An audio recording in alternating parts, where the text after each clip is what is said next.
Nossa aula de hoje será sobre números inteiros e sequências. Nós vamos explorar a ideia de números positivos e dos números negativos.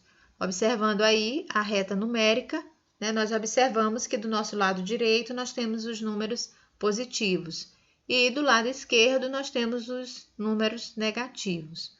Como esses números eles estão relacionados no nosso dia a dia? Nós costumamos observar isso nos noticiários, por exemplo, como essa imagem que aparece. Nessa imagem, ela fala sobre o tempo e outra sobre esporte. O que isso tem a ver com a nossa aula de matemática?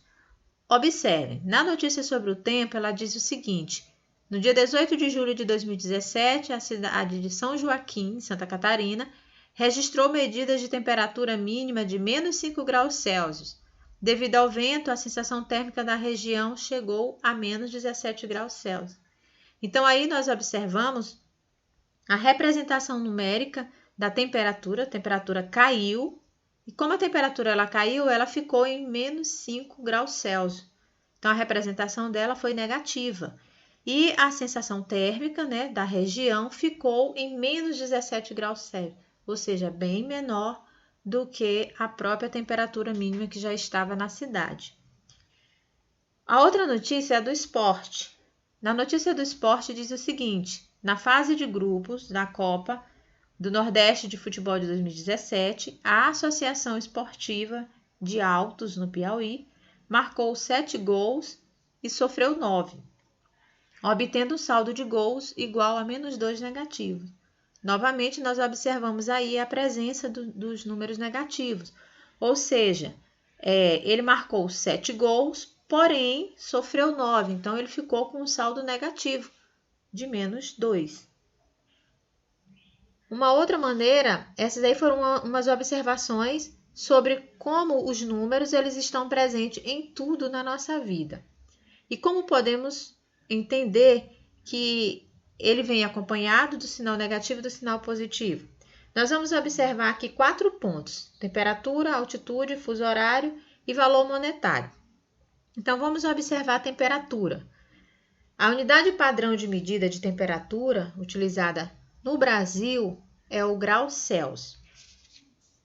Nessa medida, nós podemos observar aí que a medida de temperatura que ocorre a passagem de água do estado líquido para o estado sólido, em determinadas condições, ela corresponde a 0 graus Celsius.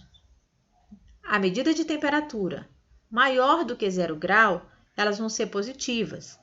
A medida de temperatura menor do que 0 grau, elas vão ser negativas. A gente observa aí o exemplo desse termômetro. No exemplo do termômetro, nós temos aí as medidas de temperatura da ebulição da água em relação ao nível do mar, que é onde está lá marcando o pontinho 100.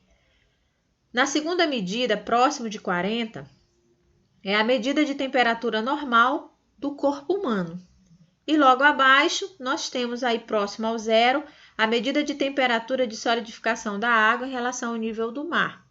E vocês observam que nós temos o número 10. Então, abaixo de zero, os números que vão vir vão ser números negativos, certo? A altitude, na altitude nós também podemos observar a presença desses números. Por exemplo, os números positivos, os números negativos e o zero, eles também são utilizados para indicar medidas de altitude. Essa é a grandeza que indica a medida vertical entre um ponto da superfície terrestre e o nível do mar. As medidas de altitude acima do nível do mar, elas são indicadas por números positivos e medidas de altitude abaixo do nível do mar, elas são indicadas por números negativos. Então, já quando elas estão a nível do mar, nós usamos o zero. Aí no exemplo, por exemplo, nós temos o Monte Everest e temos abaixo uma imagem mostrando exatamente a medida da altitude em relação ao nível do mar. O Monte Everest, ele fica na fronteira entre China e o Nepal e ele é considerado o ponto mais alto da superfície da Terra. Na escala, ele é representado de forma positiva por 8.848 metros acima do nível do mar. Essa é a sua representação em altitude. E nós temos um outro ponto que é o fuso horário. Os fusos horários, eles são cada uma das 24 áreas fusiformes em que convencionalmente se divide a Terra para efeitos de definição horária de acordo com o movimento aparente do Sol. O território brasileiro, ele por se encontrar no hemisfério ocidental, ele possui seu horário atrasado em relação ao meridiano mencionado. Por exemplo, na imagem, nós podemos observar que o Brasil ele possui 4 fusos horários diferentes, né? Cuja sua demarcação oficial é estabelecida conforme está mostrando aí no mapa, suas 4 fusos horários. Um outro exemplo que nós temos é o de Londres.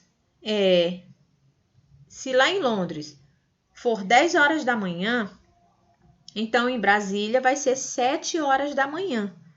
Porque o fuso horário de Brasília, em relação ao fuso horário de Londres, é -3, ou 3 negativo, né? A diferença de 3 horas. Então, isso mostra também que no fuso horário, a questão da relação dos números positivos e negativos, eles também vão estar presentes. Um outro ponto é o valor monetário. No valor monetário, nós observamos o exemplo de aplicação tanto de números positivos como de números negativos, na questão dos valores. Aí nós temos exemplo de um extrato bancário. A cliente é a Maria de Lourdes. Então, a Maria de Lourdes, ela recebeu um crédito no dia 1º de abril, no valor de R$500. No dia 2 de abril, ela teve que pagar um cheque, o cheque no valor de R$280. Observe que já está negativo, menos 280. No dia 3 de abril, Maria de Lourdes teve um saldo de 220. Ou seja, ela pagou os 280, foi subtraído dos 500 e ela ficou com um saldo positivo de 220. No dia 4 de abril, ela teve um boleto para pagar de R$240, mas observe que ela só tinha 220. Então, ela ficou o quê? Com um saldo negativo de R$20 na sua conta bancária. Certo? Mais uma vez, observamos como são usados os conjuntos dos números no nosso dia a dia, ok? Agora é hora de exercitar.